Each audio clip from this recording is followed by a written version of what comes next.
क्योंकि मैंने बनाई नहीं है भाई, वो बनेगी और जब कल प्रोवाइड हो पाएगी। आपका पेपर कितनी तारीख है? 26 तारीख है, उससे पहले पहले करवा देंगे। और वो जनवरी वाली आपको खुद से पढ़नी पड़ेगी, क्योंकि अभी तो अपन फरवरी वाली कंप्लीट करेंगे, उसके बाद अगस्त से शुरू करेंगे, क्योंकि जनवरी वाली आप खुद से पढ़ लेना। पीडीएफ कल प्रोवाइड करवा दूंगा, ठीक है। चलिए शुरू करते हैं। तो कल अपन जो जहाँ तक पढ़ रहे थे, तो राजस्थान सरकार का जो बजट की जो अनाउंसमेंट है वो हम पढ़ रहे थे, है ना। तो राजस्थान सरकार ने बजट के अंदर खूब सारे अनाउंसमेंट किए। वैसे तो अपन ऑलरेडी पढ़ चुके हैं, लेकिन अपन इसको जो वो रिवाइज कर रहे हैं। सर जो टेलीग्राम पर पीडीएफ नहीं ढूंढ सकते वो अपराध के सबूत कैसे ढूंढेंगे? बिल्कुल सही कह रहे हो भाई, ठीक है। तो ताल पर चूरू के अंदर जब वो वन्य जीव प्रबंधन प्रशिक्षण केंद्र जब वो शुरू किया गया है ना, तो यहाँ पे अपन कल पढ़ चुके थे। जोधपुर के अंदर एक पद्मश्री कैलाश सांकला स्मृति वन शुरू किया गया, जैसे अपने जयपुर के अंदर यहाँ पर एक है ना, उसी प्रकार का जोधपुर के अंदर भी स्थापित किया गया भाई, किया जाएगा। पद्मश्री श्री कैलाश सांकला जी के नाम पर वहां पर एक स्मृति वन जो वो बनाया जाएगा, ठीक है। घर घर औषधि योजना हम जो है करंट अफेयर के अंदर पढ़ चुके हैं। आगामी वर्ष में जो 24 जिलों के 50 शहरों में फीकल स्लज ट्रीटमेंट प्लांट जो स्थापित किए जाएंगे। पर्यटन वाला भी जब हम पर्यटन वाला बजट वाला किए थे, बजट वाले वीडियो में भी देखा था, पर्यटन के अलग से वीडियो उसमें भी देखा था। 500 करोड़ का एक पर्यटन विकास कोष बनाया जाएगा। मुझे याद करके बताओ कि विकास कोष कितने का होगा टोटल, सिर्फ विकास कोष, है ना। और उत्थान कोष कितने का होगा? और उत्थान कोष तो आपको याद है ट्रांसजेंडर के लिए है ना। तो एक तो इसकी तो अमाउंट बतानी है। इसकी अमाउंट मैं चलो बता देता हूँ, 100 करोड़। आप ये बताओ कि ये किन के लिए है, ठीक है। इसके तो बताओ किन के लिए, इसकी अमाउंट बताओ, ठीक है। पर्यटन विकास कोष कितने का है? तो 500 करोड़ का है। गोडवाड़ जो सर्किट है भाई, पाली, जालोर और बाड़मेर, सिरोही, इन 4 जिलों का एक अलग सर्किट बनाया जाएगा। वेरी वेरी इंपॉर्टेंट, अच्छे से याद कर लेना। गोडवाड़ सर्किट जो किसके लिए रहेगा? पाली, जालोर, बाड़मेर और सिरोही, 4 जिलों का ये सर्किट जो वो रहने वाला है। पाली, जालोर, बाड़मेर और सिरोही, अच्छे से याद कर लेना। कोई ट्रिक वगैरह बनती हो। ये 50 करोड़ कौन बता रहे? 50 करोड़ कौन बता रहे? 10 करोड़, ठीक है, ये तो सही है 10 करोड़। ये किनके लिए? SC ST माइनॉरिटी, बस 3। एक और नहीं बताया था, उत्थान कोष, ठीक है। हाँ, तो शेखावटी पर्यटन सर्किट और गोडवाड़ सर्किट जो है ये आपके पाली, जलोर, बाड़मेर, सिरोही, इनका याद रख लेना। धार्मिक पर्यटन सर्किट ये सब बनाए जाएंगे। ढोला मारू टूरिस्ट कॉम्प्लेक्स कहाँ पर बनाया जाएगा? जैसलमेर के अंदर। पता नहीं कौन से 27-28 जुलाई को कौन सा पेपर हुआ था, उसके अंदर पूछा गया था ढोला मारू टूरिस्ट कॉम्प्लेक्स कहाँ बनाया जाएगा? तो जैसलमेर के अंदर बनाया जाएगा। कलाकार कल्याण कोष 15 करोड़ रुपए का, तो कलाकार कल्याण कोष 15 का। पर्यटन विकास वाला 500 करोड़ का। उत्थान विकास 10 करोड़ का। और विकास कोष जो कि सीधा सीधा वो है 100 करोड़ का। अब आपको जो है वो ट्रांसजेंडर के अंदर 8.90 करोड़ ही आए। अरे बढ़ाए कितने का? 10 करोड़ का। वो अच्छे से याद रख लेना बस। प्रत्येक 30 मार्च को जब राजस्थान उत्सव भी सभी जिलों के अंदर बनाया जाएगा, ठीक है। ध्यान रखना, सभी जिलों के अंदर कह रहा है। और प्रत्येक 30 मार्च को। 30 मार्च को ही क्यों भाई? 30 मार्च को ही क्यों बताइए आप सब लोगों को। कानून के अंदर देखो, ये कुछ एक चीजें जो शायद अपन ने पहले डिस्कस नहीं की हो। Inter operable criminal justice system को प्रभावी रूप से लागू किया जाएगा। ये क्या होता है भाई? आपके जुडिशरी के साथ साथ में जो लॉ एंड ऑर्डर है, उस दोनों को चीजों को जोड़ दिया जाए, मर्ज कर दिया जाए, है ना। मान लो जो भी केसेस चल रहे हैं वो पुलिस के रिकॉर्ड में हो, पुलिस के रिकॉर्ड में जो जो चीजें हैं वो जुडिशरी के पास में हो, है ना। इनको जो है आपस में जोड़ दिया जाए, उस तरीके से सिस्टम चलेगा। तो कह रहे हैं इसको प्रभावी रूप से लागू किया जाएगा। 1 मई 2021 से प्रशासन गांवों के संग अभियान और 2 अक्टूबर 2021 से प्रशासन शहरों के संग अभियान चलाया जाएगा। बहुत ही जरूरी है, याद कर लेना अच्छे से। 1 मई 2021 से प्रशासन गांवों के संग और 2 अक्टूबर से प्रशासन शहरों के संग, ठीक है ना। 1 मई को लेबर डे होता है, इस दिन गांवों के साथ में शुरू करेंगे। 2 अक्टूबर को गांधी दिवस, गांधी जयंती होती है, तो प्रशासन शहरों के साथ में शुरू करेंगे, बिल्कुल, ठीक है। 3000 करोड़ रुपए का कार्मिक कल्याण कोष बनाया जाएगा। 3000 करोड़ रुपए का कार्मिक कल्याण कोष। तो कार्मिक कल्याण कोष 3000 का। कलाकार 15 करोड़ का। और कौन सा बताया था आपको? पर्यटन विकास 500 करोड़ का। उत्थान विकास 10 करोड़ का। विकास कोष तो 100 करोड़ का, ठीक है। ध्यान रख लेना। Rajasthan government health scheme RGHS पढ़ चुके। इसमें से जो विधायकों को और इनको पैसे दिए जाएंगे। 100 करोड़ का एक नवजीवन कोष भी बनाया जाएगा। नवजीवन कोष ये जो शराब से जो पीड़ित हैं, है ना, जो आप क्या बोले, आप जो अवैध हथकड़ शराब निकालने के अंदर जो लिप्त परिवार है, उनको इस कार्य से विमुख करने के लिए नवजीवन योजना 2009 में शुरू की गई थी। और इसके लिए 100 करोड़ का नवजीवन कोष जो इस बार बनाया गया है। तो ये कब पूछा था भाई? SI वाले एग्जाम के अंदर पूछा था ना। SI वाले एग्जाम में पूछा था, जिसमें अपन ने गलती से आंसर लगाते समय गलत जब टिक कर दिया था, है ना। तो वही प्रश्न, नवजीवन कोष 100 करोड़ का बनाया। ये योजना 2009 के अंदर शुरू हो गई थी, हथकड़ शराब जो परिवार लिप्त हैं उनको निकालने के लिए। इसी प्रकार का एक गुरु शरण छाबड़ा जन जागरूकता अभियान भी चलाया ताकि शराब पर नियंत्रण जब किया जाए। इसके लिए 5 करोड़ का प्रावधान जब किया गया है। 18 अप्रैल 2021 से घर घर योजना, बिल्कुल सही कह रहे हो, ठीक है। तो ये था राजस्थान सरकार के बजट के बारे में, ठीक है। ये किसके बारे में था भाई? राजस्थान सरकार के बजट के बारे में इतनी जानकारी थी। कोई जो है वो वीडियो को क्लिप को कट करके, एक तो पुराने वाली और एक ये वाली, ऐसा करके आप भी लगा भी देना भाई, ताकि बजट एक साथ जो भी मेन पॉइंट है वो रिवाइज हो जाएंगे, है ना। कल जहां से बजट शुरू किया था, आज ये जो बजट वाला पार्ट है ये एक बार क्लिप लगा देना, ठीक है। स्वतंत्रता के 75 वर्ष पूरे होने के उपलक्ष्य में चल रहे अमृत महोत्सव के तहत मिशन अंत्योदय के अंतर्गत राजस्थान की 5 ग्राम पंचायतों को 4 पंचायत समितियों को और 3 जिला परिषदों का जो चयन है ये ब्रांड एम्बेसडर के रूप में किया गया है। अब देखो बहुत जहां से बजट शुरू किया था, आज ये जो बजट वाला पार्ट है ये एक बार क्लिप लगा देना, ठीक है। स्वतंत्रता के 75 वर्ष पूरे होने के उपलक्ष्य में चल रहे अमृत महोत्सव के तहत मिशन अंत्योदय के अंतर्गत राजस्थान की 5 ग्राम पंचायतों को, 4 पंचायत समितियों को और 3 जिला परिषदों का जो चयन है ये ब्रांड एम्बेसडर के रूप में किया गया है। अब देखो बहुत अधिक संभावना है कि आपसे ये याद नहीं होगी कि 5 ग्राम पंचायतें कौन सी है, 4 पंचायत समितियां और 3 जिला परिषदें। इससे अच्छा है कि अपन केवल ये 3 जिला परिषद याद रख लेते हैं कि ये जो योजना है कि अमृत महोत्सव 75 वर्ष पूरे होने पर जो चलाई जा रही है ना, तो ये इसके अंदर 3 जिला परिषदों को जो कि राजस्थान की है उनको ब्रांड एम्बेसडर के रूप में बनाया जा रहा है। तो कौन कौन सी है? गंगानगर, झुंझुनू और अजमेर। गंगानगर, झुंझुनू और अजमेर। सर इतने दिन से नोट्स घर भेजने की बोल रहे हैं, अभी तक नहीं आए, ठीक है। तो गंगानगर, झुंझुनू और अजमेर जो जिला परिषदें हैं। रिवीजन क्लिप लगा रखी है, अरे नहीं इसकी बजट वाली कह रहे हैं। गंगानगर, झुंझुनू और अजमेर को इसमें रखा गया। मिशन इंद्रधनुष 3.0 राज्य का जो है राज्य स्तरीय शुभारंभ अपन बात कर चुके हैं। मिशन इंद्रधनुष योजना जिसमें कि टीकाकरण जो अभियान किया जाएगा और राज्य के अंदर ये 22 फरवरी को भीलवाड़ा से शुरू किया गया और राज्य के 24 जिलों के अंदर ये अभियान जो वो चलाया जाएगा। ऊंट संरक्षण 16 सितंबर 2014 को ऊंट को जब वो राज्य पशु जो घोषित किया गया था। अभी हाल ही में कुछ योजना चलाई गई है जो कि इतनी इंपॉर्टेंट नहीं थी, तो मुझे लगा कि कब घोषित किया गया यही थोड़ा सा बता दे। तो 16 सितंबर 2014 को घोषित किया गया था। राजस्थान जो है वो one nation one ration card में सुधार करने वाला 12वां राज्य बन गया है। ये one nation one ration card क्या होता है? ये सेंट्रल गवर्नमेंट की स्कीम है और इसके ऊपर अपन अलग से एक वीडियो बना चुके हैं, तो देखने की इच्छा हो तो वो आप देख लेना। और राजस्थान इसमें सुधार करने वाला कैसा राज्य, कौन सा राज्य बन गया भाई? 12वां राज्य जो वो बन गया, ठीक है। अभी राजस्थान सरकार ने एक इंटीग्रेटेड रोड एक्सीडेंट डेटाबेस बनाया ताकि रोड पे जितने भी एक्सीडेंट वगैरह होते हैं उनका डेटा अच्छे से कलेक्ट किया जा सके ताकि हम उसके अकॉर्डिंग ही डिसीजन आगे आने वाले दिनों में ले पाए। तो भारत सरकार की सड़क परिवहन मंत्रालय द्वारा 15 फरवरी 2021 से इसकी शुरुआत की गई। किसकी? IRAD की, इंटीग्रेटेड रोड एक्सीडेंट डेटाबेस की। ये राजस्थान सहित 6 राज्यों के अंदर इसकी शुरुआत की गई है 15 फरवरी से। इसके प्रथम चरण में जयपुर, जोधपुर, अजमेर, अलवर को शामिल किया गया है ना। तो 6 राज्यों में है और राजस्थान के अंदर में भी कौन कौन से में? तो जयपुर, जोधपुर, अजमेर और अलवर में से, ठीक है।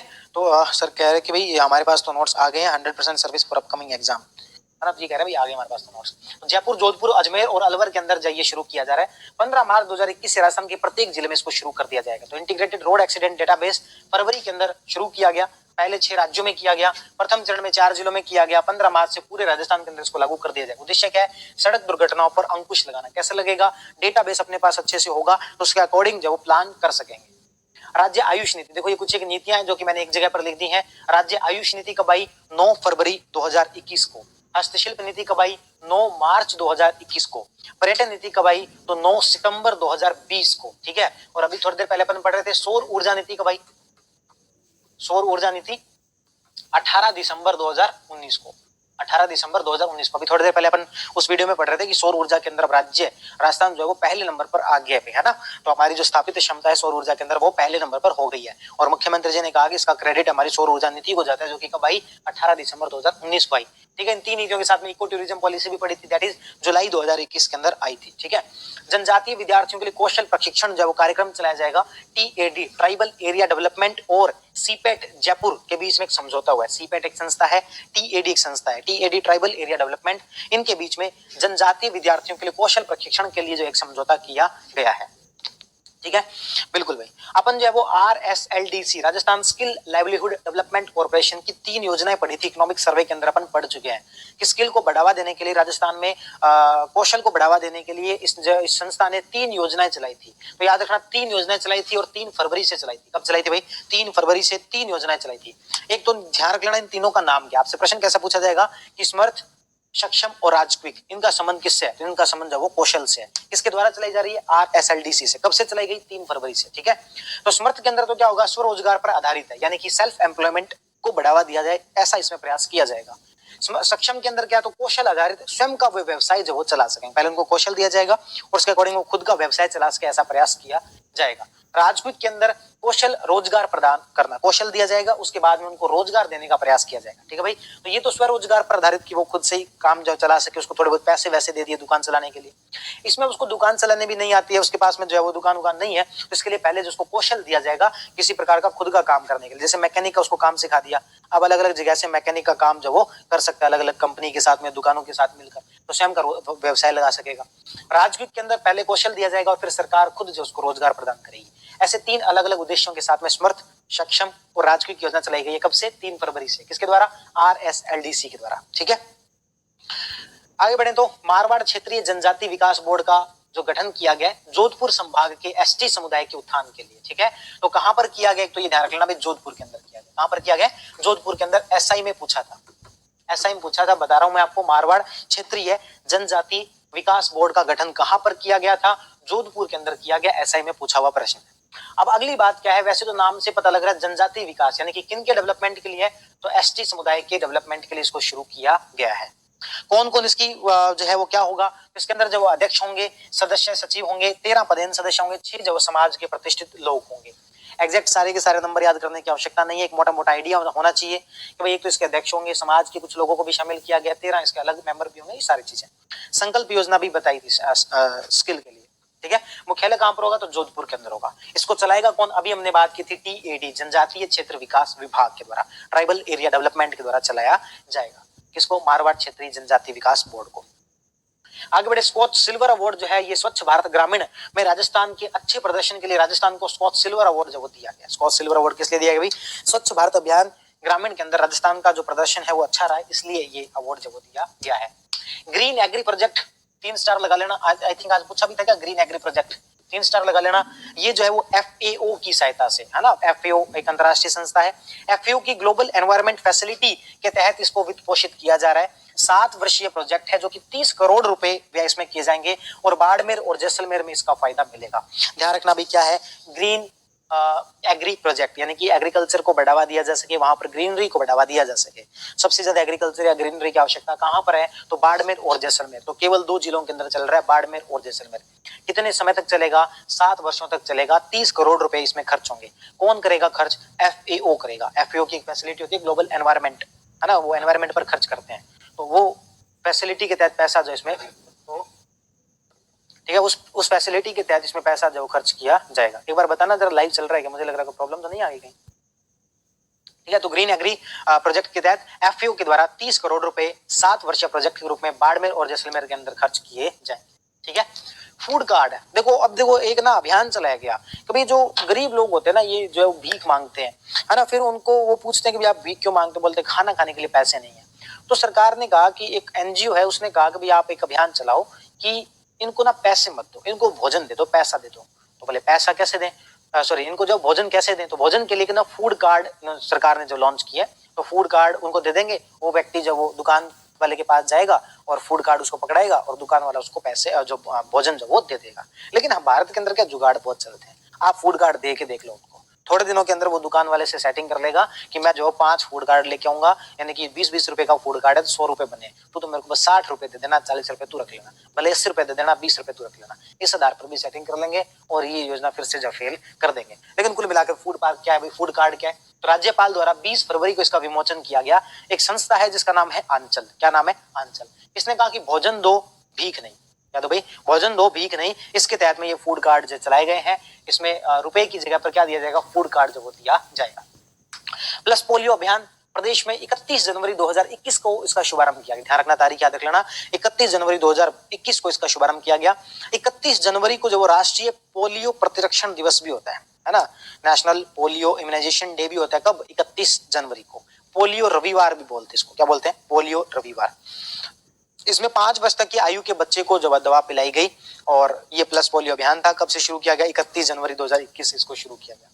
पावर ग्रिड कॉर्पोरेशन होगा, ग्रिप नहीं होगा यहाँ पर। पावर ग्रिड कॉर्पोरेशन जोधपुर के अंदर एक ITI स्थापित करने जा रहा है ना। पावर ग्रिड कॉर्पोरेशन क्या है? CPAT plastic institute Jaipur. हाँ जी, सही कह रहे हो।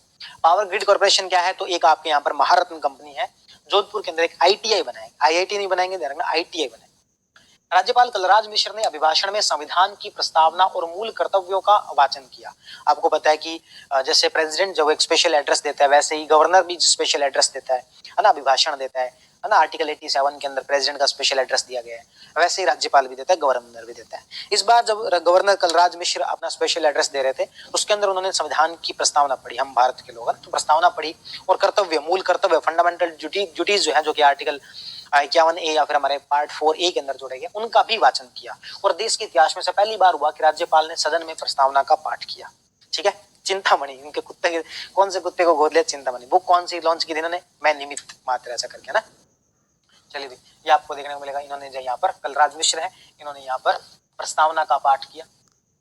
Desert national park doctor Govind Sagar और डॉक्टर असद रहमानी। और कोविड वुमेन वॉरियर का जो अवार्ड जो किसको दिया गया? तो इशरत बानो को दिया गया। ये थोड़ा सा इंपॉर्टेंट है भाई। कौन सा? कोविड वुमेन वॉरियर, तो द रियल हीरो अवार्ड दिया गया किसको? इशरत बानो को। Covid women warrior the real hero का अवार्ड किसको दिया गया? इशरत बानो को दिया गया। डेजर्ट नेशनल पार्क के अंदर दो ये जो व्यक्ति हैं फेमस इस बार हुए थे, डॉक्टर गोविंद सागर और डॉक्टर असद रहमानी। ठीक है। महाराजा सुहेलदेव स्मारक यूपी के बहराइच के अंदर, यूपी में काफी फेमस हुआ था। इन्होंने जो है वो यहाँ के एक आक्रांता थे सालार मसूद, तो सालार मसूद को इन्होंने हराया था, काफी चर्चा में रहे थे महाराजा सुहेलदेव। इनका स्मारक बनाया गया कहां पर? तो यूपी के बहराइच के अंदर। ठीक है, मैं निमित्त मात्र, बिल्कुल सही बता रहे हो। कानपुर के अंदर पहला चमड़ा पार्क बनाया गया, तो पहला चमड़ा पार्क कहाँ बनाया गया भाई? तो कानपुर के अंदर बनाया गया। सीधा सीधा फैक्ट है, बाय चांस पूछ लो। मध्य प्रदेश में के अंदर निमोनिया के कारण उनकी मृत्यु दर को कम करने के लिए सांस अभियान चलाया गया। ध्यान रखना, तो सांस अभियान जो वो कहां चलाया गया? पूछ ले यदि कि सांस अभियान, तो social awareness and action to neutralize pneumonia successfully. Pneumonia को कम करने के लिए, मात्र मृत्यु दर को, शिशु मृत्यु दर को कम करने के लिए मध्य प्रदेश के अंदर ये अभियान चलाया गया। ध्यान रख लेना, कहां पर चलाया गया भाई? मध्य प्रदेश के अंदर। कानपुर के अंदर कौन सा पार्क? चमड़ा पार्क, पहला चमड़ा पार्क। महाराजा सुहेलदेव स्मारक कहां है? यूपी के बहराइच में। सालार मसूद को जो इन्होंने हराया था। ठीक है, तो ये कुछ एक फैक्ट है जो कि अन्य राज्यों से रिलेटेड है।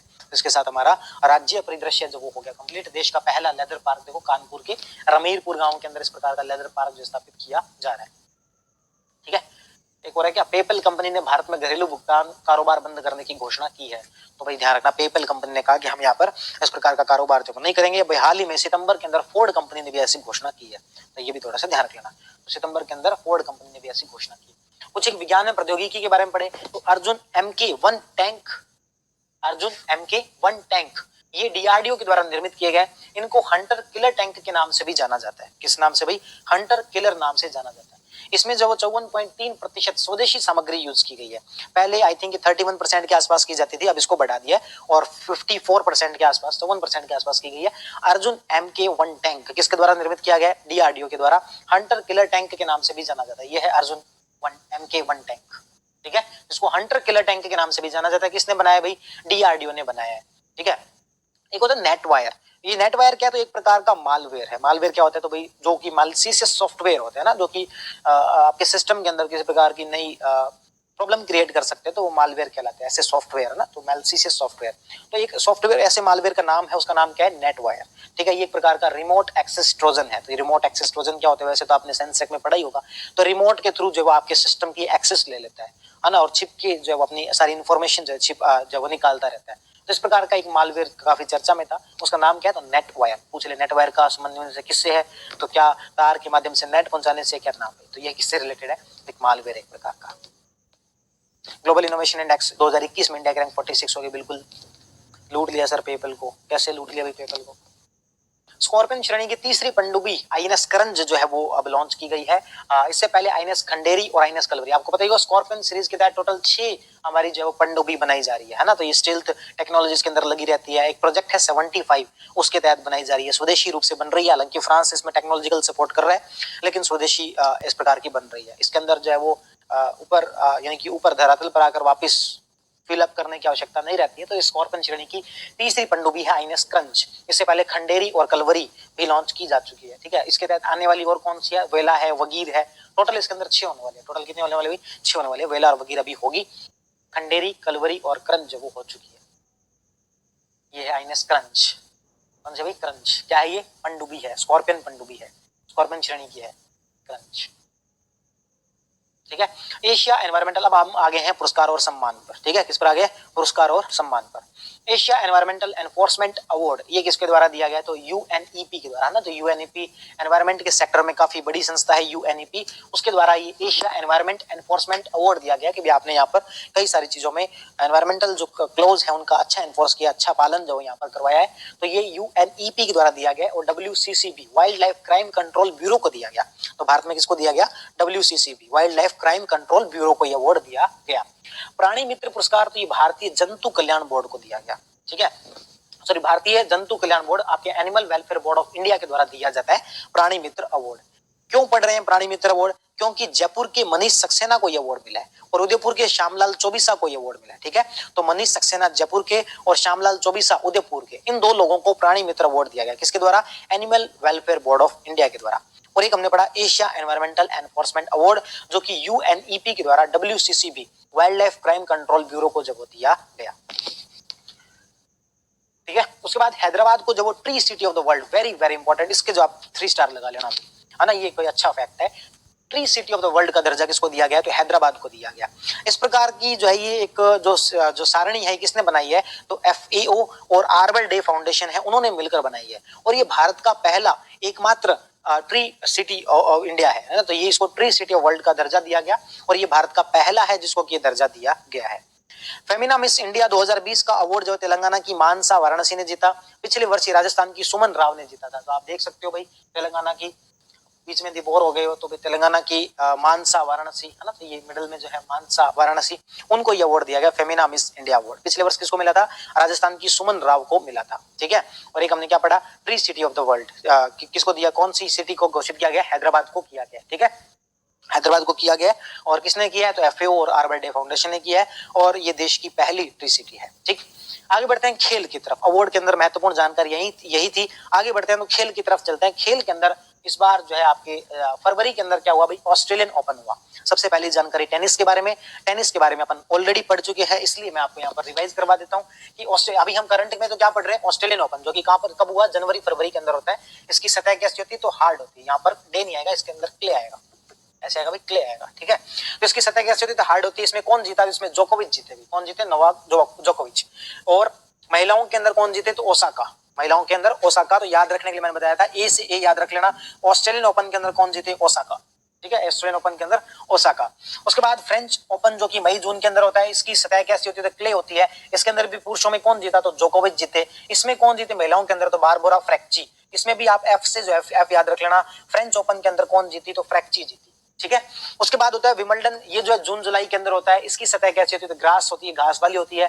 इसमें भी पुरुषों के अंदर तो जोकोविच जीते, महिलाओं के अंदर एशले वर्टी जीती। तो वी से आप वी याद रख लेना। वैसे तो मुझे पता है यहाँ पर वर्टी आएगा, लेकिन आप इसको याद करने के लिए वर्टी से याद रख लेना, वी से वी, यानी कि विंबलडन के अंदर कौन? तो वर्टी जीती, है ना। और US ओपन जैसे आपके अगस्त सितंबर के अंदर हुआ है, वैसे तो जब अपन सितंबर महीने का करंट अफेयर पढ़ेंगे तब आएगा, लेकिन ध्यान रखना इसकी सतह हार्ड होती है। इसलिए हम पढ़ रहे हैं क्योंकि इसमें कौन जीता? तो मेदवेदेव जो है ये जीते। जोकोविच चारों जीत सकते थे, लेकिन फाइनल के अंदर जोकोविच को किसने हरा दिया? तो मेदवेदेव ने हरा दिया। ठीक है, इन तीनों के अंदर कौन जीते थे? जोकोविच जीते थे। इन तीनों के अंदर महिलाएं अलग अलग थी। ऑस्ट्रेलियन के अंदर A से A ओसाका, फ्रेंच के अंदर F से F फ्रैक्ची और विंबलडन के अंदर V से V वर्टी। ठीक है, लेकिन US ओपन के अंदर नोवाक जोकोविच जो नहीं जीत पाए और मेदवेदेव जो यहाँ पर जीत गए। महिलाओं के अंदर तो एमा रडुकनु जो है वो जीत गई। कौन? एमा रडुकनु। ठीक है भाई, इसके अलावा हम बात करें तो डबल्स के अंदर एक व्यक्ति थे जिनका नाम है राजीव राम। डबल्स के अंदर 2 लोग जीते, इसमें से एक कौन है? राजीव राम। ये राजीव राम जो ये भारतीय मूल के हैं, इसलिए इनको याद रख लेना था। डबल्स के अंदर राजीव राम जीते। कौन से वाले में? US ओपन में, जो कि कब हुआ? सितंबर के अंदर हुआ। सितंबर के अंदर अपन इनको दोबारा पढ़ेंगे। ये पूरी जो सारणी है एक बार फिलअप कर दी है ताकि आपको रिवीजन में आसानी हो, इसलिए मैंने फरवरी वाले करंट अफेयर में जो इसको फिलअप कर दिया है। बाकी ये करंट अफेयर कब का है? सितंबर का है। कौन जीता? मेदवेदेव। और महिलाओं के अंदर एमा रडुकनु, डबल्स के अंदर राजीव राम। सर ये ओपन वाले खेल तो कभी गलत नहीं करेंगे, पक्की बात? कभी नहीं करोगे? ठीक है भाई, तो राजीव राम का ध्यान रखना। डबल्स के अंदर राजीव राम भारतीय मूल के। अच्छा, इनकी सतह देखो अभी भी किसी भी एग्जाम में पूछी नहीं है, तो थोड़ा ध्यान रख लेना, हार्ड, क्ले, ग्रास और हार्ड। चलिए भाई, एटीपी कप जो वो ऑस्ट्रेलिया के अंदर हुआ, ये भी किससे रिलेटेड है? टेनिस से रिलेटेड है। और पहले यहाँ पर जो है वो हॉफमैन कप होता था, हॉफमैन कप होता था। उसके स्थान पर आजकल एटीपी कप करवाया जाता है। कहां पर? ऑस्ट्रेलिया के अंदर। किससे रिलेटेड है? तो आपके टेनिस। सर जनवरी के हैंडरिटन नोट्स टेलीग्राम पर प्रोवाइड करवा देना, पहले क्लास आएगी तब तक हम एक बार सेल्फ पढ़ लेंगे। देखो जनवरी के करंट अफेयर हैंडरिटन नोट्स मैं कल प्रोवाइड करवा दूंगा और उसकी क्लास नहीं आएगी भाई, आपको पहले अगस्त वाला करवाया जाएंगे, क्योंकि जनवरी भी पूरा नहीं हो पाएगा अगले पेपर तक, और उससे अगले पेपर में अगस्त का है तो वो भी पूरा नहीं हो पाएगा। इसलिए अपन पहले अगस्त वाला करेंगे, जनवरी वाला खुद से पढ़ लेना, कभी बाद में क्लास लगा लेंगे, लेकिन जनवरी वाला खुद से पढ़ लेना। पहले अपन करेंगे अगस्त वाला, इसके बाद नोट्स कल प्रोवाइड करवा दूंगा।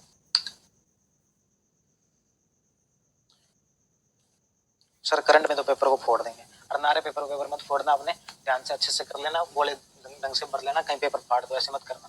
तो एटीपी कप कहां पर भाई? तो ऑस्ट्रेलिया के अंदर टेनिस टूर्नामेंट हॉफमैन के स्थान पर अब ये शुरू कर दिया गया है। 82वीं सीनियर टेबल टेनिस चैंपियनशिप जो है ये हरियाणा के पंचकुला के ताऊ देवीलाल स्पोर्ट्स कॉम्प्लेक्स के अंदर हुई, जिसमें विजेता कौन रही? मनिका बत्रा। कौन से गेम में? टेबल टेनिस से। तो पता होना चाहिए भी कौन से गेम से मनिका बत्रा? टेबल टेनिस से। और इनको 2020 का राजीव गांधी खेल रत्न पुरस्कार, जो कि हमारा सबसे बड़ा पुरस्कार होता है, जिसका नाम 6 अगस्त को मेजर ध्यानचंद खेल रत्न पुरस्कार कर दिया गया, वो भी जो दिया गया था। तो 82वीं senior table tennis championship Haryana के पंचकुला के देवीलाल स्पोर्ट्स कॉम्प्लेक्स में हुई, जिसमें विजेता कौन रहे? तो मनिका बत्रा जो वो रही। शशि कह रहे हैं सर एटलीस्ट रिप्लाई तो कर दो। अरे तो किस बात का रिप्लाई कर दे? रिप्लाई करेंगे लास्ट में, इससे पहले कोई कमेंट नहीं पढ़ेंगे, ठीक है? लास्ट में देखेंगे। फुटबॉल फीफा वर्ल्ड कप 2020 कहां पर हुआ? कतर के अंदर हुआ। German football club mines Munich जो इसके अंदर क्लब विजेता रहे, ठीक है भाई। फुटबॉल फीफा वर्ल्ड कप 2020 कहां पर हुआ? कतर के अंदर हुआ। चलिए, सैयद मुश्ताक अली ट्रॉफी, सैयद मुश्ताक अली जो ट्रॉफी है, ये T20 क्रिकेट टूर्नामेंट भी इसका होता है। कहां पर हुआ? अहमदाबाद के मोटेरा स्टेडियम के अंदर हुआ। इसमें तमिलनाडु ने बड़ौदा को हराकर दूसरी बार ये खिताब जीता। कौन सा? Syed Mushtaq Ali trophy T20 cricket tournament था, और ये आपके तमिलनाडु ने बड़ौदा को हराकर दूसरी बार खिताब जीता।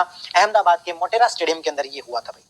टाटा स्टील शतरंज टूर्नामेंट जो है, इसमें विजेता कौन रहे? नीदरलैंड के विज आन जी रहे, ठीक है। अब मैं इसलिए इसको यहाँ पर इसलिए रखा है क्योंकि आपको लगेगा कि टाटा स्टील यानी कि टाटा के द्वारा करवाया गया होगा शतरंज टूर्नामेंट, तो भारत का ही कोई विजेता रहा होगा, लेकिन ध्यान रखना इसका विजेता कौन रहा है? नीदरलैंड के हैं विज आन जी, ठीक है। मतलब विजेता रहे इसलिए आप इसको इज्जत के साथ में बुलाओ, बस इसलिए याद रख लेना, जी जो है वो विजेता रहे, नीदरलैंड के हैं टाटा स्टील वाले के अंदर, ठीक है। क्रिस मॉरिस की बात कर लेते हैं। क्रिस मॉरिस को तो आप जानते ही होंगे, आईपीएल के सबसे महंगे खिलाड़ी हैं। इस बार राजस्थान रॉयल ने इनको 16.25 करोड़ के अंदर खरीदा है। दक्षिण अफ्रीका के ऑलराउंडर हैं क्रिस मॉरिस, ठीक है, सबसे महंगे खिलाड़ी साबित हुए हैं। हिमा दास जो कि धाविका है, असम के अंदर डीएसपी पद पर लगा दी गई हैं। इनको धींग एक्सप्रेस के नाम से भी जाना जाता है। यह क्रिस मॉरिस जो कि सबसे महंगे खिलाड़ी, राजस्थान रॉयल्स ने खरीदा है इनको, और दक्षिण अफ्रीका के ऑलराउंडर है। यह हिमा दास, असम के अंदर इनको डीएसपी पोस्ट जो वो दी गई है, ठीक है। योजना आयोग कार्यकारिणी निकाय नहीं है क्या? कार्यकारिणी आदेश से बनाई गई, सही तो है, संवैधानिक नहीं है ना, असंवैधानिक। अंकिता रैना जो है वो टेनिस खिलाड़ी हैं। आपको याद होगा जब हम ओलंपिक के कौन कौन से खिलाड़ी पहुंचे हैं, तब आपने पढ़ा था कि सानिया मिर्जा और अंकिता रैना जो है वो डबल्स के अंदर इस बार ओलंपिक के अंदर खेली थी, लेकिन कोई भी मेडल नहीं जीत पाई थी, क्वालिफाई आगे भी नहीं पहुंच पाई थी अंकिता रैना। कौन से खेल से हैं ये याद रखना, टेनिस खिलाड़ी। बीसीसीआई ने वर्ष 2020-21 की रणजी ट्रॉफी नहीं कराने का फैसला लिया, ऐसा पहली बार हुआ है। रणजी ट्रॉफी हर साल जो बीसीसीआई के द्वारा करवाई जाती है भाई, 2020-21 के अंदर पहली बार ऐसा हुआ कि भाई रणजी ट्रॉफी नहीं करवाई गई। सर क्या बात है, जिसको महंगा खरीदा जाता है वो चलता नहीं है, ये भी है। अंकिता रैना, ठीक है, टेनिस प्लेयर है भाई, याद जरूर रख लेना। तो ये था हमारा स्पोर्ट्स के बारे में। आगे बढ़ते हैं तो आता है नेशनल कमीशन फॉर एससी, है ना। तो एनएससी जो है शेड्यूल कास्ट, उसके लिए जो नया अध्यक्ष बनाया गया विजय सांपला जी को बनाया गया है ना। वैसे आपके संवैधानिक आयोग है, मैं क्लासेस के अंदर इसको सारों को एक साथ जो बता ही देता हूँ वैसे तो, ना। एक आपके national commission for schedule cast होता है, एक national commission for schedule tribe होता है, एक national commission for backward class होता है, ठीक है भाई। तो ये भी संवैधानिक आयोग है। ये आर्टिकल 338 में मेंशन है, ये आर्टिकल 338 ए के अंदर मेंशन है, ये आर्टिकल 338 बी के अंदर मेंशन है, ठीक है। इसको जो है पहले national commission for schedule caste schedule tribe एक ही हुआ करता था। 89th कॉन्स्टिट्यूशनल अमेंडमेंट 2003 के माध्यम से इनको अलग अलग बना दिया गया, national commission for schedule caste और national commission for schedule tribe, है ना। वैसे ये संस्था एज ए संस्था काफी पहले बन गई थी, 1978 के अंदर इसको वैधानिक दर्जा मिल गया था, लेकिन अब इसको संवैधानिक दर्जा मिल गया और ये अलग अलग हो गई थी। वैसे national commission for backward class की बात करें तो 102वें संविधान संशोधन के माध्यम से इसको संवैधानिक दर्जा दिया गया था। वैसे संस्था जो ये पहले ही बन गई थी, ठीक है। अभी बात कर रहे हैं कि इसके अंदर 1+1+3 टोटल 5 मेंबर होते हैं। इसमें भी यही स्थिति है, इसमें भी यही स्थिति है। इन सबको प्रेसिडेंट अपॉइंट करता है, इनको भी प्रेसिडेंट अपॉइंट करता है, इनको भी प्रेसिडेंट अपॉइंट करता है। ये भी संवैधानिक संस्था है, ये भी अर्धन्यायिक संस्था है, ये भी अर्धन्यायिक संस्था है, ये भी अर्धन्यायिक संस्था है। इसके अध्यक्ष विजय सांपला है। अभी किनको बनाया गया? अभी तो विजय सांपला को इनका अध्यक्ष बनाया गया है, ठीक है। ये पहले से ही है तो हो सकता है ना पूछें क्योंकि करंट अफेयर में नहीं है, लेकिन इनका भी ध्यान रखना भी हर्ष चौहान इनके अध्यक्ष हैं और भगवान मल साहनी जो इनके अध्यक्ष हैं, ठीक है। ये 2-3 बातें एक साथ याद रख लेना, ठीक है भाई। भाग 16 के अंदर आर्टिकल 338, ठीक है। तो national commission for schedule caste के अध्यक्ष कौन है? विजय सांपला। राष्ट्रीय सुरक्षा समिति के नए अध्यक्ष किसको बनाया? एसएन सुब्रमण्यम को बनाया, ठीक है। नेशनल आपके सिक्योरिटी कमेटी जिसके किसको बनाया? एसएन सुब्रमण्यम को बनाया। इंटरनेशनल सोलर अलायंस के नए महानिदेशक किसको बनाया? डॉक्टर अजय माथुर को बनाया। ये आपको याद भी होगा क्योंकि आज वाले पेपर के अंदर भी पूछा हुआ था। डॉक्टर अजय माथुर किन के महानिदेशक? तो इंटरनेशनल सोलर अलायंस, है ना। ये क्या है ये तो आपको पता ही होगा। भारतीय मुक्केबाजी संघ के अध्यक्ष जो है अजय सिंह है, काफी चर्चा में थे मुक्केबाजी संघ वाले, बॉक्सिंग वाले, ठीक है। तो भारतीय मुक्केबाजी संघ के अध्यक्ष कौन थे? अजय सिंह। भव्यलाल जो भारतीय अमेरिकी हैं जो कि नासा की कार्यकारी प्रमुख जब नियुक्त किए गए हैं। एस.एन. सुब्रमण्यम राष्ट्रीय सुरक्षा समिति, Vijay Sampla national commission for schedule caste के अध्यक्ष, doctor Ajay Mathur international solar alliance के महानिदेशक, और भव्यलाल जो है ये भारतीय अमेरिकी हैं जिनको क्या बनाया गया? नासा की कार्यकारी प्रमुख जब नियुक्त किया गया भव्यलाल को। ठीक है भाई, याद रखिएगा ये कौन है? भव्यलाल, नासा की कार्यकारी प्रमुख नियुक्त की गई। Ajay Mathur international solar alliance के director general, Vijay Sampla national commission for schedule caste के अध्यक्ष, और ये आपके नेशनल सिक्योरिटी कमेटी। ठीक है। उसके बाद Ajay Malhotra advisory committee of human rights council के अध्यक्ष बनाए गए। किनको? अजय मल्होत्रा को। और इस पद पर ये पहले भारतीय हैं। Ajay Malhotra advisory committee of human right council के ठीक है, उनके अध्यक्ष बनाए गए और इस पद पर जाने वाले ये पहले भारतीय होंगे। जय शाह को आप सब जानते होंगे, बीसीसीआई के सचिव हैं और एशियाई क्रिकेट परिषद के नए अध्यक्ष बनाए गए। कौन? जय शाह, एशियाई क्रिकेट काउंसिल। ये तो भाई अमित शाह की केवल भारत में नहीं चलती है, पूरे एशिया भर में चलती है, आप देख सकते हो, है ना, एशियाई क्रिकेट परिषद। अच्छा, नासा और आईएसए दोनों ही आए थे, तो आप याद हो जाएंगे। आईएसए के कौन है? अजय माथुर। नासा के भव्यलाल। सर राजस्थान इतिहास में नोट्स पीडीएफ डलवाओ। तुम्हारे यही प्रश्न है क्या? जय शाह जो एशिया क्रिकेट परिषद के नए अध्यक्ष और बीसीसीआई के सचिव। अजय मल्होत्रा क्या बनाए गए? Advisory committee of human council के अध्यक्ष। जय शाह को तो सभी जानते ही होंगे।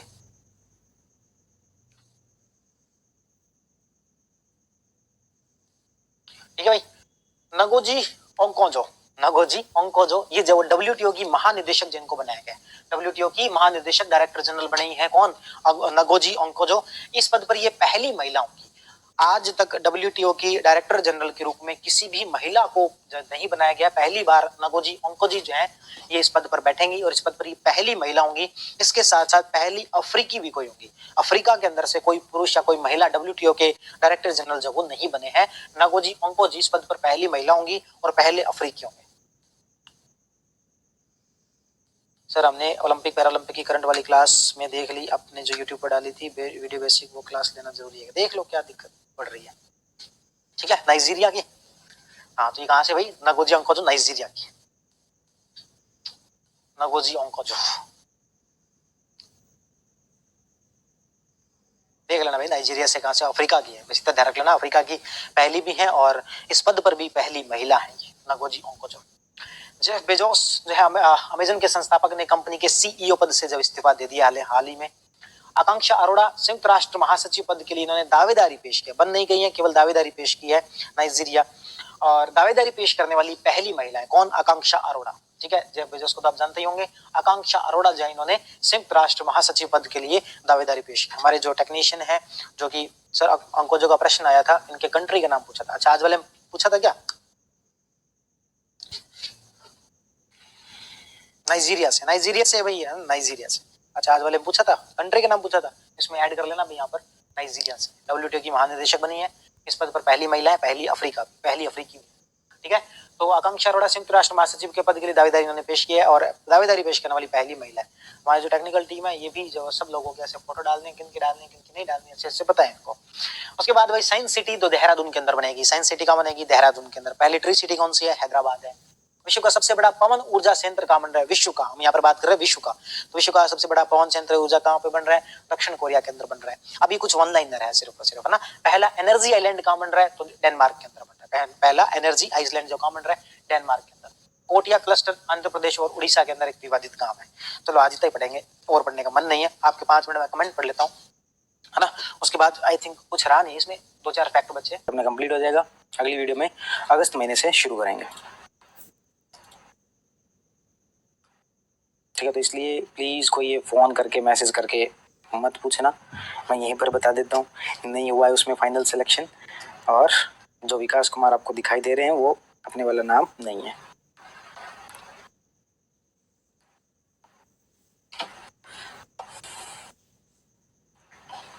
चलिए, तो हम पिछली क्लास में ये जो पढ़ चुके थे, आकांक्षा अरोड़ा संयुक्त राष्ट्र महासचिव पद के लिए दावेदारी पेश की है। वैसे तो देखो आज वाला पूरा का पूरा फैक्चुअल ही है, इसमें कुछ ऐसा सच बताने वाला कुछ भी है नहीं, है ना। साइंस सिटी हाल ही में जो कहाँ पर देहरादून के अंदर एक साइंस सिटी जो बनाई जा रही है। विश्व का सबसे बड़ा पवन ऊर्जा संयंत्र जो है वो काम विंड सोलर पावर प्लांट कहाँ लग रहा है भाई? दक्षिण कोरिया के अंदर, साउथ कोरिया के अंदर विश्व का सबसे बड़ा पवन ऊर्जा संयंत्र जो वो लगाया जा रहा है। ये भी अपन कल देख चुके थे। पहला एनर्जी आइलैंड कहाँ बन रहा है? तो डेनमार्क के अंदर। फर्स्ट एनर्जी आइलैंड कहाँ पर बन रहा है? डेनमार्क के अंदर।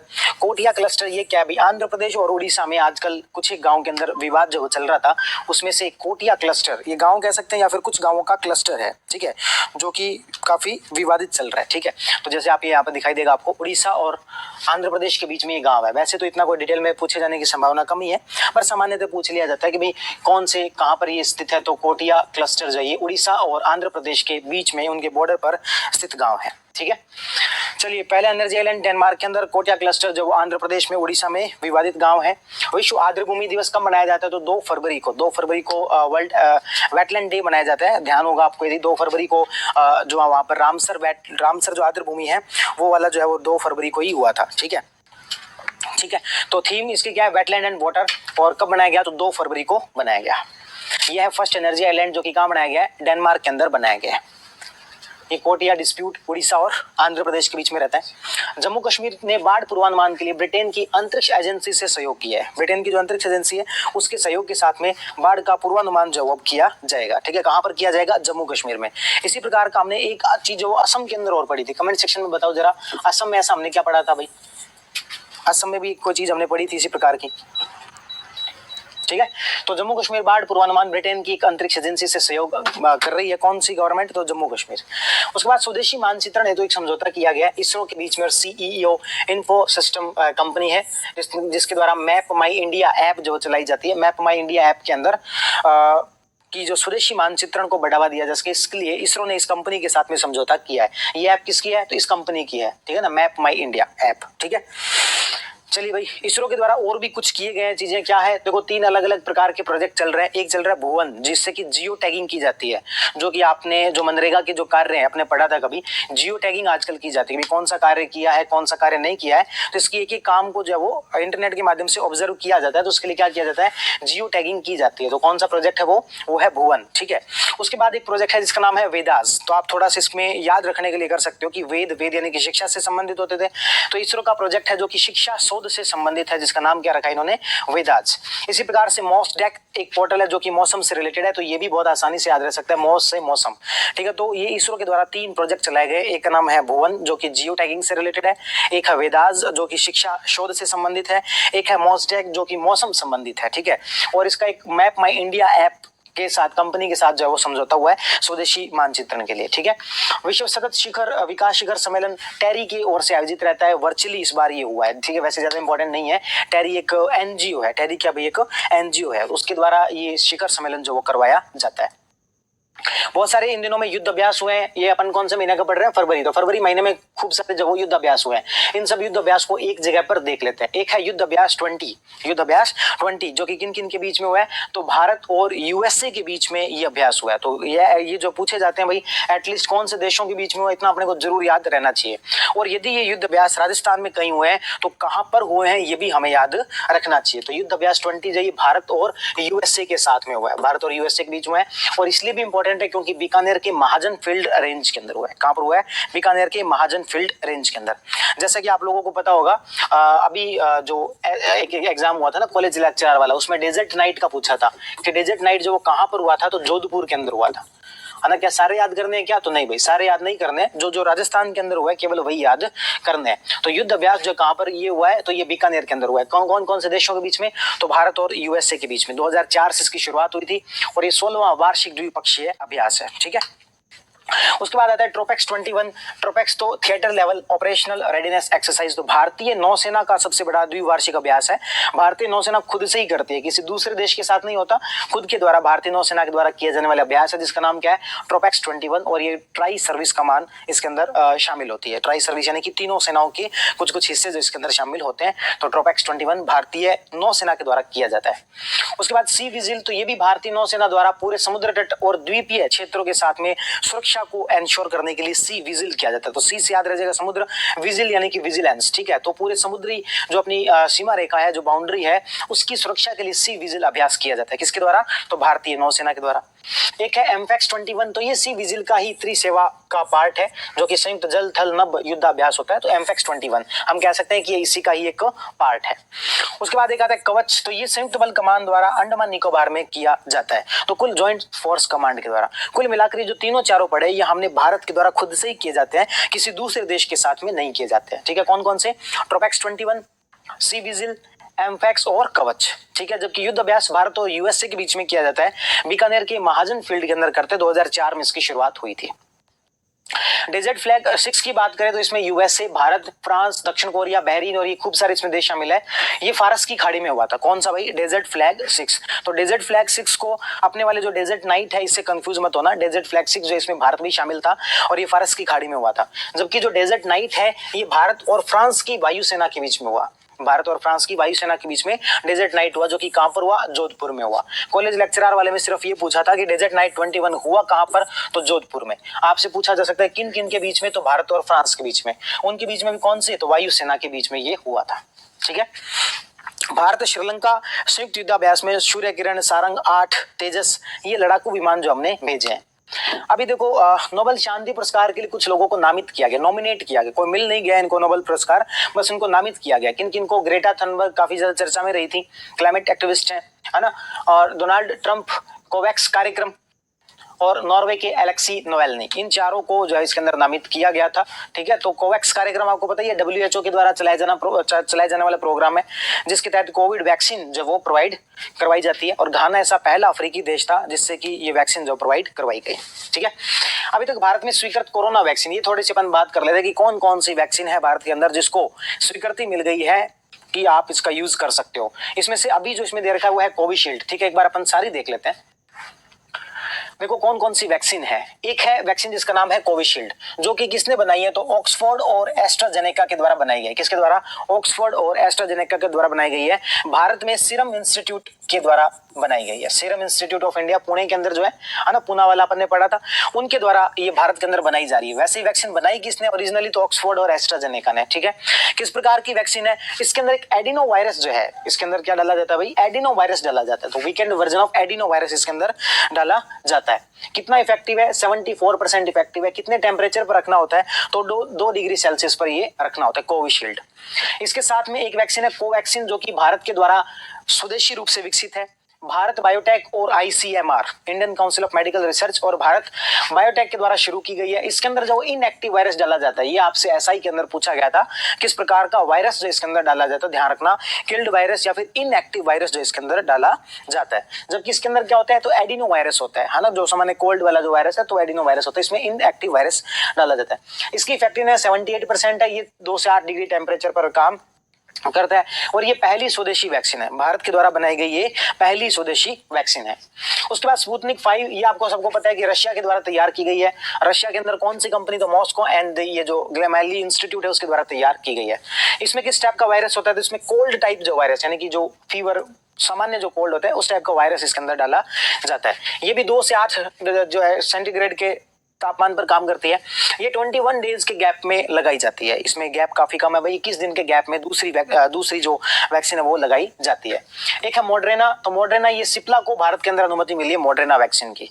ठीक है, ये आरएनए से बनी हुई है, इंपॉर्टेंट है ध्यान रखना किससे बनी हुई है? आरएनए से बनी हुई है और ये 94% इफेक्टिव है। इन सब में से सबसे ज्यादा इफेक्टिव है ये 94%। ठीक है, तो इसको भी अनुमति मिल गई है। ठीक है, उसके बाद जॉनसन एंड जॉनसन, इसको भी अनुमति मिल गई है और ये भी कोल्ड टाइप वायरस के द्वारा है। ये भी कोल्ड टाइप वायरस है, ये भी कोल्ड टाइप। इसकी इफेक्टिवनेस 85% है। ये 2 से 8 डिग्री के टेम्परेचर पर काम करती है। इंपॉर्टेंट पॉइंट ये है कि सिंगल डोज लगाया जाता है। तो जॉनसन एंड जॉनसन वाली जो वैक्सीन है ये सिंगल डोज इसके अंदर लगाया जाता है और ये कोल्ड टाइप वायरस है, जो कि 85% इसकी इफेक्टिवनेस है। एक और वैक्सीन है जिसका नाम है जाइकोव डी, जो कि मैंने आपको जब एसआई का डिस्कशन करवा रहा था उस समय में भी बताया था। ये जो जेडेस कैडिला के द्वारा बनाई गई है डीएनए वैक्सीन है, वेरी वेरी इंपॉर्टेंट। ये कैसी वैक्सीन है भाई? डीएनए वैक्सीन है और डीएनए से बनने वाली पहली वैक्सीन भी है। अभी तक हमने देखा ये कौन सी थी? कोल्ड टाइप वायरस, ये भी कोल्ड टाइप वायरस, ये आरएनए से बनी, ये किल्ड वायरस और ये एडिनो वायरस। ठीक है, जबकि ये कैसी है? ये डीएनए वैक्सीन है जाइकोव डी। यहाँ पर नाम से पता लग रहा है डीएनए की डीएनए, तो ये इसकी विशेष खासियत है। ठीक है, और ये पहली वैक्सीन है जो कि डीएनए से बन रही है। रही है। एक देखो, ये तो सब जो थी जिनको की परमिशन मिली हुई है भारत के अंदर, इन 6 को जो परमिशन, सॉरी कोवैक्स को भी जो परमिशन मिली हुई है, ठीक है। तो भारत के अंदर 3 और वैक्सीन है भाई जिनको परमिशन हालांकि नहीं मिली है, लेकिन ये भी ट्रायल फेज के अंदर है। एक थी HGCO19 जो कि पुणे बेस्ड कंपनी के द्वारा बनाई गई है, mRNA आधारित है। ये कैसी है? mRNA, इंडिया की पहली RNA वैक्सीन है, भारत के द्वारा बनाई गई पहली RNA वैक्सीन। अब इससे पहले हमने कौन सी बनाई थी? कोवैक्सीन, जो कि कैसी थी? Inactive virus. तो भारत की पहली RNA वैक्सीन कौन सी है? तो ये HGCO19 है। उसके बाद कोवोवैक्स, तो ये कोवोवैक्स जो ये नोवावैक्स कंपनी, नोवावैक्स और भारत का सीरम इंस्टीट्यूट ऑफ इंडिया के द्वारा बनाई जा रही है, और ये भारत में बनने वाली तीसरी वैक्सीन है। ये भारत में बनने वाली तीसरी वैक्सीन है। एक है BBV154, ये भारत बायोटेक के द्वारा बनाई गई है। ये नाक के द्वारा ली जाने वाली एकल खुराक वाली वैक्सीन है, जो कि अभी प्रस्तावित है। तो ध्यान रखना भाई, ये जो है वो नाक के द्वारा ली जाती है, एकल वैक्सीन है। जॉनसन एंड जॉनसन वाली भी एकल खुराक ली जाती है। इसकी विशेषता है कि DNA आधारित है। इसकी विशेषता है कि भारत की पहली RNA वैक्सीन है। और ये सब वैसे आप पढ़ते ही आ रहे हो, तो ये खूब सारी वैक्सीन पिछले कुछ समय में चर्चा में रही है। आप इस ग्राफ से समझ लोगे तो सारी वैक्सीन आपकी यहाँ पर एक साथ क्लियर हो जाती हैं, ठीक है। तो सारी बातें बस ये की ये लिखी हुई है, जो इधर लिखी है वो की वो बातें लिखी है, कुछ भी अलग लिखा हुआ नहीं है। उसके बाद और कुछ महत्वपूर्ण तथ्य, जैसे कि एक आत्मनिर्भर शब्द जो है 2020 का ऑक्सफोर्ड के द्वारा हर जो भाषा के अंदर एक एक शब्द चुना जाता है कि ये शब्द हमारा पूरे साल का ऐसा शब्द है। तो ऑक्सफोर्ड को Hindi word of the year के रूप में चुना गया वर्ष 2020 का, ठीक है। कौन सा? ऑक्सफोर्ड, सॉरी कौन सा? आत्मनिर्भरता। कौन सा भाई? आत्मनिर्भरता। आत्मनिर्भरता शब्द को ऑक्सफोर्ड के द्वारा Hindi word of the year चुना गया। कौन सा भाई? आत्मनिर्भरता। काफी ज्यादा चर्चा में भी रहा था। इससे पहले 2019 में संविधान को चुना था, 2018 में नारी शक्ति को, 2017 में आधार को, ठीक है। हालांकि अपने को याद नहीं रखना, लेकिन जस्ट फॉर इन्फॉर्मेशन मैं आपको बता दूं, SI के अंदर प्रश्न पूछा था, उसमें ये ऑप्शन के अंदर दिए हुए थे, ठीक है ना। संविधान, नारी शक्ति और ये सब। चेन्नई के अंदर भारत का पहला वेटलैंड संरक्षण प्रबंधन केंद्र ओपन हुआ है। कहां पर? चेन्नई के अंदर। अंडमान निकोबार देश का पहला कोरोना मुक्त केंद्र शासित प्रदेश बन गया है। ध्यान रखना भाई, देश का पहला कोरोना मुक्त केंद्र शासित प्रदेश कौन सा बन गया है? जम्मू कश्मीर। हमने ये भी पढ़ा था, ऐसा कौन सा केंद्र शासित प्रदेश है जिसने की 100% वैक्सीनेशन कर लिया है? कमेंट सेक्शन में बताओ जरा, ऐसा कौन सा केंद्र शासित प्रदेश है जिसने 100% वैक्सीनेशन कर लिया है? एक आपसे वो भी पूछा था कि असम के अंदर, बिल्कुल फ्लड इंडिकेटर वाला। RNA वाली पहली तो मॉडर्ना है। अरे मॉडर्ना भारत की नहीं है ना, हम बात कर रहे हैं भारत की बनाई हुई पहली कौन सी है? असम डिजास्टर मैनेजमेंट, बिल्कुल। लद्दाख, है ना, बिल्कुल सही कह रहे हो। लद्दाख जो है ये पहली ऐसी केंद्र शासित प्रदेश थी जिसने की 100% कोविड वैक्सीनेशन कर लिया है, ठीक है। उसके बाद डेनमार्क दुनिया का पहला वैक्सीन पासपोर्ट वाला देश है। कुछ नहीं है, वैक्सीन पासपोर्ट मतलब कि जिसने वैक्सीन लगवा रखी है उसी को अनुमति दी जाएगी। इस प्रकार की व्यवस्था की डेनमार्क ने। एक गोवर्धन योजना है जिससे कि मवेशी और जैविक कचरे का प्रबंधन करना, स्वच्छ भारत मिशन के दूसरे चरण के तहत इसको लॉन्च किया गया। गोवर्धन योजना को, गोवर्धन थोड़ा नाम से पता लग रहा होगा कि गायों से रिलेटेड है, तो बिल्कुल स्वच्छ भारत अभियान के तहत, है ना, गायें जो कि सड़कों पर घूमती रहती है ना, तो जो मलमूत्र त्याग दिया जाता है उसके अलावा उसकी वजह से भी कचरा फैलता है, तो इसको प्रबंधन के लिए गोवर्धन योजना जो वो शुरू की गई है, ठीक है। ठीक है, तो इसके अलावा एक मंदारिन बतख जो असम में चर्चा में थी, असम के अंदर देखी गई मंदारिन बतख, तो ये है मंदारिन बतख जो कि असम में चर्चा में थी, असम के अंदर देखी गई, ठीक है। देश का पहला थंडरस्टॉर्म रिसर्च टेस्ट बेड कहां पर लगाया गया? तो उड़ीसा के बालासोर के अंदर, है ना। ये बिजली गिरना, खूब सारी चीजें देखी गई। इस प्रकार का पहला रिसर्च टेस्ट बेड कहां पर लगाया गया? अभी उड़ीसा के अंदर लगाया गया, वज्रपात अनुसंधान परीक्षण के अंदर। कहां पर है? उड़ीसा के बालासोर के अंदर, ठीक है। डॉक्टर मृत्युंजय महापात्र जो साइक्लोन मैन ऑफ इंडिया का अवार्ड मिला है, साइक्लोन मैन ऑफ इंडिया किनको? डॉक्टर मृत्युंजय महापात्र को। सटीक भविष्यवाणियों के लिए इन्होंने एक्यूरेट प्रेडिक्शन जो वो की, ठीक है। ये है डॉक्टर मृत्युंजय महापात्र, और इनको साइक्लोन मैन ऑफ इंडिया का अवार्ड भी मिला है, ठीक है। संयुक्त अरब अमीरात पहला ऐसा अरबी देश बन गया है जिसने की मंगल पर अपना मिशन जो भेजा है, और उनके मिशन का नाम क्या है? होप, उनका मिशन का नाम है। तो होप अंतरिक्ष यान जो उन्होंने मंगल ग्रह पर भेजा है, और पहला अरब देश है जिसने की मंगल ग्रह पर कोई अंतरिक्ष यान भेजा हो। असम में भूकंप के लिए IIT बॉम्बे की हेल्प से। ठीक है। 13 फरवरी को राष्ट्रीय महिला दिवस मनाया जाता है क्योंकि सरोजिनी नायडू की जयंती होती है इस दिन। भारत सरकार, छत्तीसगढ़ सरकार और विश्व बैंक मिलकर एक प्रोग्राम चला रहे जिसका नाम क्या भाई, चिराग परियोजना। भारत सरकार, छत्तीसगढ़ सरकार और विश्व बैंक मिलाकर चिराग परियोजना जो वो चलाई है हाल ही में, बस इतना सा ध्यान रखना। अब ये एक देखो फैक्ट दिया हुआ है कि सौर ऊर्जा उत्पादन में कर्नाटक पहले पर है, राजस्थान दूसरे पर है। ये डेटा कब का है भाई, फरवरी का है। कब का है, फरवरी का है। लेकिन आपको याद होगा कल परसों अपन ने एक मुख्यमंत्री अशोक गहलोत का ट्वीट देखा था, उसमें मैंने आपको बताया था कि अब स्थिति जो है ये है कि राजस्थान सौर ऊर्जा के उत्पादन में पहले नंबर पर आ गया है। राजस्थान सौर ऊर्जा के उत्पादन में पहले नंबर पर आ गया। तो ये बात को अच्छे से याद रख लेना, क्योंकि अशोक गहलोत के द्वारा किया गया ट्वीट है, इसको ऑथेंटिक भी मान सकते हैं। ठीक है, तो सौर ऊर्जा उत्पादन में जो कि संयंत्र लग चुके हैं, स्थापित क्षमता, उसमें राजस्थान का रैंक कौन सा हो गया भाई, पहला हो गया। पहले कर्नाटक का पहला था, राजस्थान का दूसरा था, लेकिन अब अशोक गहलोत ने ट्वीट किया तो हम उसको ऑथेंटिक मान सकते हैं। ठीक है, कोचिन शिपयार्ड लिमिटेड के समुद्र इंजीनियरिंग प्रशिक्षण केंद्र द्वारा जो है विज्ञान सागर का उद्घाटन प्रधानमंत्री ने किया। प्रधानमंत्री केरल के अंदर गए हुए थे, वहां पर उन्होंने खूब सारे जो प्रोजेक्ट शुरू किए। इसी के अंदर ये भी था कि समुद्र के अंदर जो है इंजीनियरिंग प्रशिक्षण केंद्र के लिए इन्होंने एक प्रोजेक्ट जो चलाया जिसका नाम क्या है, विज्ञान सागर। इसका उद्घाटन इन्होंने कहां पर किया है, तो कोचिन शिपयार्ड लिमिटेड के यहाँ पर किया, प्रधानमंत्री ने उद्घाटन किया। समुद्री जहाज के भीतर काम करने वाला ये एकमात्र समुद्री संगठन है। ठीक है, आजादी के बाद भारत में किसी महिला को पहली बार फांसी दी जाएगी और उस महिला का नाम क्या होगा भाई, शबनम बानो। इससे पहले किसी भी महिला को फांसी भारत के अंदर नहीं दी गई। भारत के अंदर वैसे भी फांसी का जो कार्यान्वयन है, एग्जीक्यूट जो है, ये बहुत ही कम लोगों को फांसी दी गई है। ठीक है, तो उसमें से पहली महिला कौन होने वाली है, शबनम बानो।